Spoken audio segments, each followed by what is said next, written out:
Hello. Hi. Welcome back. So it's another great week that's out here to be on these good internet streets with you. And we are bringing you another episode of Give It to the People Live. Now, I'm going to go ahead and turn our little background music down. But I want to introduce myself to anybody who may not know me. I am Chisa Penix Brown. I'm the chief curator of Give It to the People, which is a mental wealth company. We're based in Greensboro, North Carolina. We help you to get your mind right and your money right. And we started this podcast a couple years ago, actually, to highlight Black-owned businesses, BIPOC businesses, and women-owned businesses, and then people that support those businesses. So this is our way to just really shine a light on those people, to let people know about what's going on, to provide resources for you in the community. And we interview somebody awesome every week. So this week, oh my God, this person right here, love her to death. Okay. And so you will see why. But we are really kind of rounding out our Black History Month. And then we are transitioning into Women's History Month. And with this particular episode, no matter when you listen to it, it's still going to be timely, because we like to make sure that when we talk about the mind right and the money right, that you really understand that. So I'm going to bring on our guest today, which is LaShon Harley. So LaShon, hello. Hi, how are you? I am wonderful. Okay.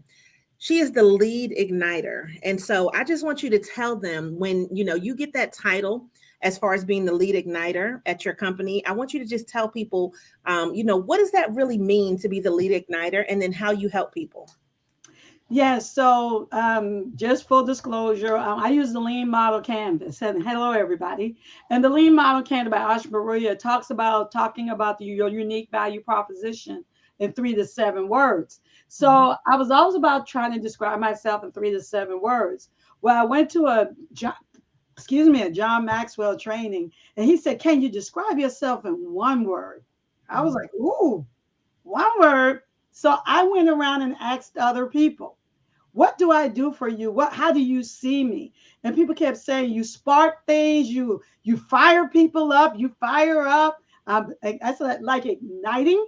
They're like, "Yes, that's exactly what you do." I said, "So I'm like an igniter." They said, "Yes," and that's how the name came about. So I didn't put it on myself. I actually got it from people who I worked with, people who I'm colleagues with, people who see me volunteer. And they said that I fire people up and things. I was like, "Well, I can't fire up." So my mind, as an entrepreneur and a counselor, I started thinking about, well, how do you solve that problem of describing that? And that's how the word came up. And I'm the lead igniter because I am the primary person that people meet with. And I can also lead you to your ignition. And I have no problem with you going to somebody else to finish the process. I don't have to walk with you all the way through. Long as I lead you to the illumination, the elevation is my words. As we illuminate what it is, it helps to elevate it into becoming. Yes, and I love that. And so you, like myself, are very intentional with the words that you use. And I always tell people, I'm just like, listen, if this was on your epitaph, and this is what's going to be written forever about you, and somebody just walks up, they see that gravestone, I mean, should you choose to get buried, what are the words that you want people to know about you? Like, what would you want them to know? Like, what did you leave as a mark on this earth? And I feel like that's an important thing, which is then probably why you transition the company into being and becoming. And so you're talking about igniting them, starting it, but letting them then go on their own way to kind of figure out what they want to do.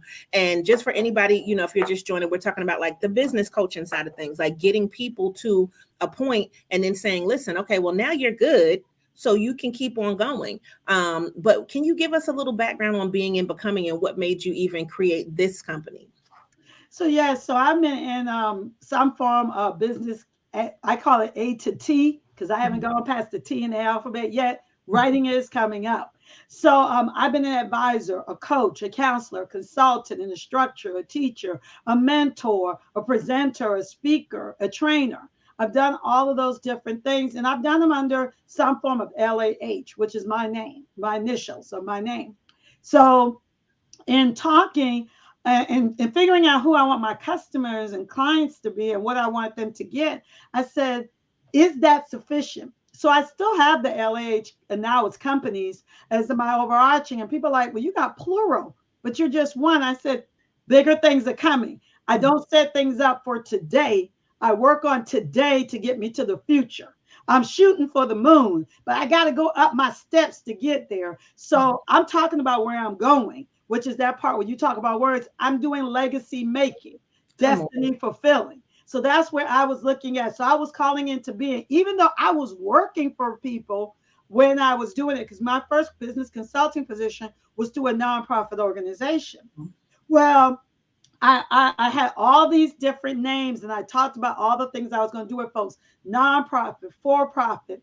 And actually, the name first came about with a webinar I was going to be doing. Actually, I was the small business center director at Durham Tech, which I did for 9.5 years. The other law, yes, folks, there's some more laws out here. My name is Latasha, people confuse us. And she does a wonderful presentation on talking about being ready and becoming fundable. And I had already had being in mind. And I was like, ooh, being and becoming. And then it fits one of my favorite quotes by William Shakespeare, really the only one you'll hear me say the most. To be or not to be, that is the question. I said, that's two B's, B-E-B-E, being and becoming. So that's how I started that process. But I was like, is this still really what my business is about? So I went on and did that, got the logo and everything, and it keeps evolving. The more I talk about it, the more I get further and closer to who I wanted. And I said, you know what? I heard someone say starting over. I'm like, but we shouldn't start over. Because starting over means you may do the same things the same way. And then Albert Einstein said, that's insanity to do the same thing the same way, expect different results. We should be better than we were before. And then also I took from TD Jakes where he said, be ready, be ready. And then I heard a sermon of his where he said, I say that wrong. You got to get ready. Because if you're not ready when the opportunities come, then you're going to lose out on that opportunity. So that's why being stuck and becoming. And I said, oh, I can change this in so many different ways it fits. And right now I'm focusing on being better and becoming your best. So notice I took the same thing I talked about with Latasha being and becoming, and that's her baby. I'm not in that lane. So that's why I don't have any problems with that. But mine is being blank and becoming blank. So your vision is going to be illuminated so it can become elevated into existence. So that's why it's just short, being and becoming. But depending on who I'm talking to and what I'm doing, I put words after it. So right now, my thing is being better and becoming your best. I love that. Now, when you look at this, our topic for today was focusing on broken to better and building your vision. And when you say that, I know that a lot of people, they may interpret it a whole lot of different ways, right? Yeah. And so when I look at it, I kind of look at it from a business standpoint of like, listen, something just didn't work, and so now let's just see what we can do. And I always say, the vision is the vision's the same, but how you get there could be totally completely different. Like I had this vision for something that I wanted and I didn't get it the way that I wanted it, but I'm still here, right? So when you say broken to better, building your vision, what does that mean for you and the people that you want to attract? So the people who I definitely want to attract are the people who feel, as they're going toward their vision, they feel isolated, misunderstood, and misguided. That I've really honed in fact, and this is within the last month, I've honed in to those group of people because of who I was starting to have interaction with more, and because it's broken because people told you it can't be done. Ooh. People told you it shouldn't be done. You got to understand, when a vision is given to you, you're the only one that sees that vision.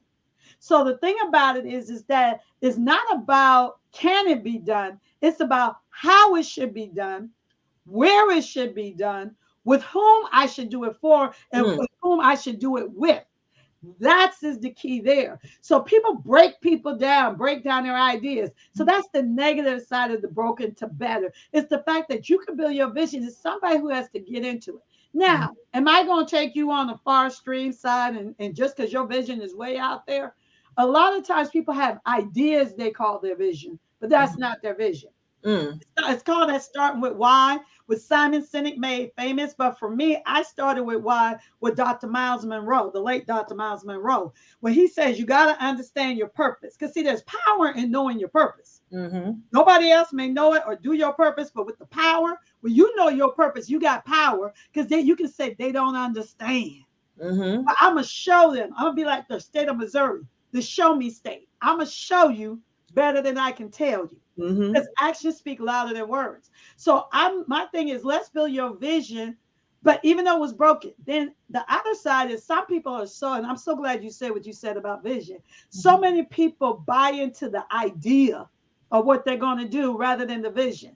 Mm. And yes, I'm name dropping because I don't take credit for anything I hear somebody else say. If I can't remember, I'll say that, but I'm going to give names not for you to follow them, but to let you know those are not my words. I'm not taking their words. So TD Jakes was and I actually at Maxwell Leadership Conference, and he said, too many people marry their idea. Mm-hmm. If you're gonna marry anything, marry the vision, but be flexible on what the ideas may be to get to that vision, Mm-hmm. and be flexible even about your vision, because as you go there, you may realize what you were told at the beginning. Mm-hmm. That was only part of the story. Mm-hmm. Actually, you weren't ready to handle the ultimate vision of what it is that you're supposed to be doing. Mm. But it had to give it to you like a little piece. So Mm-hmm. that's why I say broken, because sometimes we got to break down what we already have in mind so that we can see how to get there from where we are. I'm a firm believer of you come backwards. You go, what's my vision? Now let me come back to where I am. So many people take people from where they are to the vision. No, because where you are is already smaller than your vision. Mm-hmm. Let's start with the big vision and then move backwards and Mm-hmm. get to how I start small, but not how I'm going to be small. That's Mm-hmm. the being and becoming. It's not about you being small, it's about you starting small. So that's why it's about broken from the negative side where people told you it can't be done, it shouldn't be done, it wouldn't be done. And then the people in the middle, you tried it and it didn't happen. So Mm-hmm. now you're broken because you may have lost everything. You Mm-hmm. may have been shattered. Everything you thought should have happened. And COVID shook up the whole industry with that. Yes. The problem is that you're broken the better. An egg is better once the shell is broken. An egg Mm-hmm. can't do anything for me when it's got the egg on it except for being a nice little thing on the shelf as an ornament. That's it. I gotta break it. Either I gotta break it when it's not cooked, so I can scramble it into the batter, becoming the batter, or what Mm-hmm. I can use it for, or I gotta break it when it's been hard boiled so that I can eat it. It's of no use to you beyond looking pretty. Mm-hmm. And that's what happens with a lot of people. They sit on, I got a dream. This is what I want to do. But what are you breaking in order to make it happen? So I'm giving you all the different analogies of how you thought that was just one little thought, one word, but it has so many different layers to it. Yes. Yes, it does. And you know what? What you are giving me right now, I feel an affirmation coming on from what you said. I'm gonna have to write some stuff down. There you go. Because I think the thing is, like, when you say the igniter, like, I'm listening to it, and I hear you. I've been to classes, we talk, and had you speak at certain things, you've had me speak at things, and I always feel like there is still a lesson, right? And so no matter how much you've heard somebody talk, there's always a lesson in it. And like, I had a person come to class last week. I did a beginning Instagram class. This person did not need to be in the beginning Instagram class, but she came and she was like, well, look, I saw it, so I figured I could learn something. So then she's sending stuff and she's like, oh my God, I learned some more stuff. Like, I've been using it, but I didn't know this. And what I want to say to that is, in relation to what you're saying, is things do change. So what was in a certain way and how you used to do things may not necessarily be what you need to do now. And Mhm. so in that transition of kind of finding out, listen, I am broken. I recognize that, and I do need some help. What is it that you would say is kind of, and I don't necessarily think it's like a secret sauce, but some steps to getting a person, once they recognize it, for them to really take the step to see, okay, well, I need to do something different. Like, I need to approach this differently. And one of the things that I think that you're great at is, I'm gonna give you 2, 3, 4, 5, 6 ideas. Like, you came with one thing, you had one thing in mind. And then when you leave LaShon, honey, you like, oh my God, it's so many things. So like, I'll be like, listen, okay. So I might not be able to do that right now, but I'm going to put that in the back burner. Like, this is the idea. And so the extra ideas. So the person's coming to you, they know they need help. How do you then come up with all of these different strategies to be able to take them to that, that next thing, so that they can get into a position to be able to make it work for them? I listen. That's the first thing. And Yes. listening is different than hearing, and I teach on this also.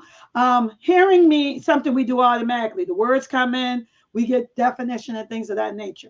Listening is getting that person's perspective and understanding and what they want and how they want it, and then providing that information to them. Mm-hmm. So what I do is I listen. I listen for what they say and what they don't say. And then I ask some questions why and why not. I'm like a little kid. I want you to feed me the information because I need you to get me on your pathway, not my interpretation of your pathway. Mm-hmm. And sometimes, like one lady, I take some people to when they were 3 years old, going back and then progressing to where they are today, because there's usually, we don't change our purpose. Who we are is ingrained in us from the moment we were created. And you start seeing it and how it cultivates. So there, I listen to them, and then I start throwing ideas, and I tell people I'm going to come from the far left and the far right. You're somewhere in the middle of that. So I'm going to give you different ideas, and then you're figuring out it's not going to hurt my feelings if you don't do my ideas. My thing is, again, is to break that box that you're in. A lot of times we take our vision and we put in the box. And let me apologize to everybody out there, for those of us, because yes, I'm in it, who's been a business consultant, business coach, business advisor, trainer, educator. We say, start a small business, start your business small. What we've done is we've told people to start a small business. We didn't say, let's take your vision and start a small version or portion of your vision. That's what I do. I said, what are all the different boxes we can put in the vision? Now put the vision in the box. Come on, so somebody. I said, okay, let's look at all these different things. And to give you folks an example, in case people are like, this is still over my head, I'm not getting it. I just finished teaching a class for someone at a university where the students are in their 4th year. And I said, I want to start a business. In fact, I want a doggy daycare. I just happened to have money in my pocket that day because my spiritual mother wanted me to go grocery shopping for her. So I actually had $100.10. I said, help me start a doggy daycare. It's $150,000 to start. And they were like, you need a business plan stuff. I said, who's going to give me money with a business plan? And I had to get them to start thinking. Starting small, and how I come up with the ideas is, why do people want a doggy daycare? Some people want their dogs to socialize with other dogs. Isn't there a park free near your house? Can't you do something where people can come with the dogs together? You can walk dogs. There are people who do exercises like mommy and me exercises. They do doggy and me exercises. Some people do you can babysit. That's all you're doing is babysitting. The daycare. It's a doggy daycare. So what do you do at a daycare? You mind the dogs. You can have people bring the dogs to you. How much does that cost? And better yet, my favorite one is going to their house. I use their electricity. I use their water. I use their food. I don't have to have anything but my body and get there. And I can still scale that. Then I had a young lady say, well, I do massages, maybe doggy massages. And there were folks like, doggy massages, but there were folks like, ooh, that's a great idea. Yeah, I've seen it online. And then there are doggy Ubers. There are people who are the drivers for you. I'll take your dog to any appointment need to go. I'll go pick them up from the house and take them wherever they need to go. They're just a doggy Uber, a doggy Lyft. Difference is they go in and get the dog, make sure they're situated. Who are these people? Customers. These are people who treat their dogs like a child. Humans, yep. Like their baby. And some people will, just like a mother may go without food for their baby. That's what these people will do. People think it's about money. No, it's about that psychographic. So that's where I throw ideas out, because people tend to put their vision in a box of what they know. They don't know what they don't know. And people like to say, and this irks me, all they had to do was ask, and I would have given them. If I didn't know, how I'm going to ask you a question? I don't know it. So how am I going to ask you a question? My goal is to throw things out there, and even you may go explore and get some other information. So that's how I ignite and get those ideas going. And I don't even know what my ideas are going to be until I say it sometimes. I was like, ooh, That's good. And sometimes, and I do full disclosure. So just like I am a business owner, I consult people with businesses. I let them know, and I do it through organizations also. I'm contracted to do it for as a third party Mhm. to do that services. I did full disclosure people. I said, look, I'm a business coach. I don't call myself a mentor. Other people call themselves a mentor, me a mentor. I do all this stuff, but my goal is I need to let you know we got some similarities. And I tell them up front. So it's that thing, and when people when you understand them and they understand that you're understanding where they're coming from, I don't see their full vision. That's when they give you more. You can give them more. Mhm. Well, I think the idea generation portion, we don't put enough emphasis into that. And Mhm, it's kind of like when you do the lean canvas, right? And you get to the part where it says revenue streams. mhm, And to me, of course, solving the problem, the solution, right? Who's the customers, all of that, the metrics, how you're going to pay for it. But the revenue streams are always the thing that I think is one of the most important parts of that, because you can have one business and figure out how 10, 20 different ways how to make money from that one business. And so I think if more people wouldn't be so just stuck in a way where this is the only way that we can do something, and they could figure out another way to do it, it would make life easier. So when you're counseling people and they come to you, you want the people that are a little bit stuck. You want the people that have had some failures, because then they understand that they do still want to be successful. And when you're working with people, or people are saying, well, look, I'm thinking about coming to you, LaShon, what do you want them to get from you? Like, what is the thing that you feel like is kind of like when they say on there, your unique value proposition, the thing that they're not going to get from somebody else? So this is the teacher side of me coming out. So just for those who say, well, what's the lean canvas? If you go to lean stack, leanstack.com, you'll see a lot of the information about by Ash Maruya, who created it. So I didn't want to leave anybody out from it. And it's nine blocks that are there. And one of the blocks is the revenue streams. Now I'm Mhm. gonna come off the teacher mode. Okay. So the revenue streams, a lot of times I go back to that problems and the existing alternatives, because they said how are people addressing it and what are they doing and how you can look at it. Hmm. Then I look at the purpose. So I alter my lean canvas. I put purpose at the top. I got that from the social lean canvas. So I always say, well, what purpose? How can we get the different aspects of your purpose? And then I also take people back to when you were in those people's shoes, especially people. A lot of times people are doing where they're coming from. Hmm. I go, if somebody came to you with that, would you pay them? Mm. They go, you know what? No, and I said, if you said it that way, would you have used them when you were back there? And they go, oh, okay. And what are some other things you wish were around that could have helped you? Well, Hmm. I wish they had this, this. I said, okay, those are all categories. Yep. Now we bring into what may be available today that wasn't available. TikTok hasn't always been around. Nope. Understanding the value of YouTube has not been around. LinkedIn has gone to another level. But we don't go just to every social media. Anybody who tells me everybody is their client, we're gonna stop right there. We accept money from everybody, but everybody doesn't want you. Everybody's not willing to pay you. And those who are willing to pay you, not everybody's willing to pay you what you're worth and Hmm. the value you add.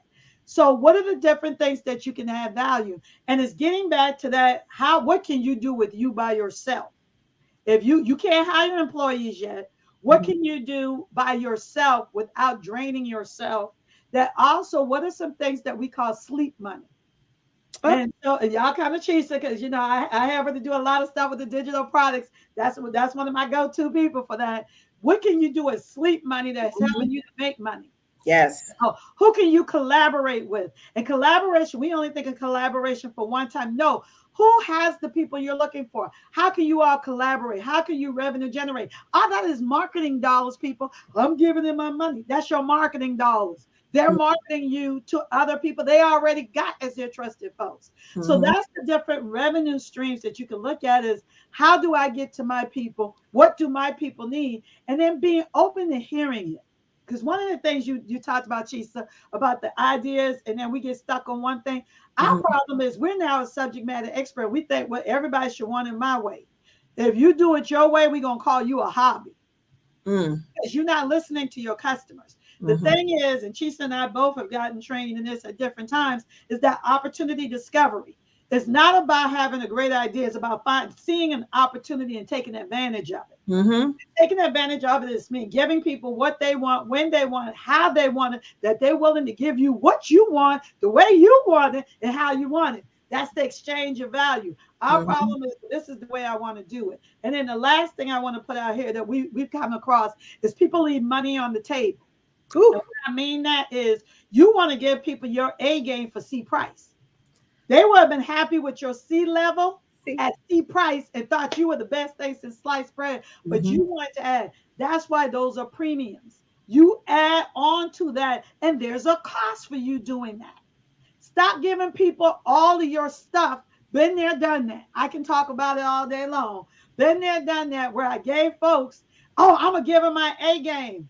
But they were paying me C prices, and some of them weren't paying me that at all because somebody else was paying me for them. So in their mindset, I was free.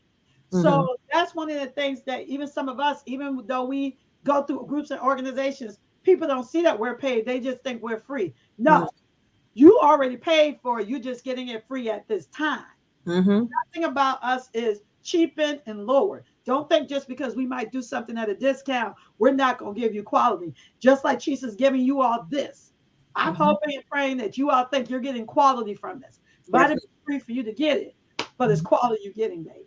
No, it's definitely quality. They already know. And so, the biggest thing that I would say, with this conversation is I think the belief, right? Like we've been talking about kind of believing in yourself and just understanding, look, I have some shortcomings, but I know that I need to get better. So believing in the power that you have to get better in some way, shape, or form. So if you want to leave people with like one final thought, if they said, listen, I'm interested in becoming a client, or I really love what you had to say, what would that final thought be to maybe empower or motivate somebody to kind of get up off of the fence and make that jump over to say, I really do need some help? What would that be for them? First thing is I'm going to say if you've got the vision, that means it's doable. And Mm. if you keep getting the vision, that means it should be done. Sometimes it's timing, season, reason. And sometimes some people who are with you shouldn't be going with you. They're not bad people. They're just not there to go. You just need to get somebody who's on your team that's willing to listen to you, to ask you those questions, to really get to the heart of the matter, to make sure you're also not settling for what you know, what you see, to make your vision a reality. And then that's willing to give you steps and guidelines of things to look at and what to do to get there. It's about illuminating, getting that light. You're at a fork in the road. Let's light the pathway that's the best pathway for you. Not for me, not for anybody, the best pathway for you. And then you know what? When you know your lighted pathway, you'll first stop putting a hesitant step. Then when you start seeing that light is showing you where to go, you'll start walking. Then as you start walking, you're going to say, oh, I can run this. And all of a sudden, you're going to be running like a marathon runner. And then you're going to start sprinting to the end. And when those obstacles come, you're going to say, oh, that's just a hurdle jump. Hurdle right over it. And you say, oh, no, I got to pause for a moment, back up, and I'm going to do the long jump over you because it's all about track and field, baby. You start at the start line, but it's all about getting to the finish line. And we're going to get you there. All right. Now listen, that's how you end it. Now you see, like this is what I'm talking about. So this is why we bring on some fabulous, amazing guests. And LaShon, you have definitely given people a lot to think about. And I hope that as this year and every year that people watch and listen, as it progresses, that people really just do understand.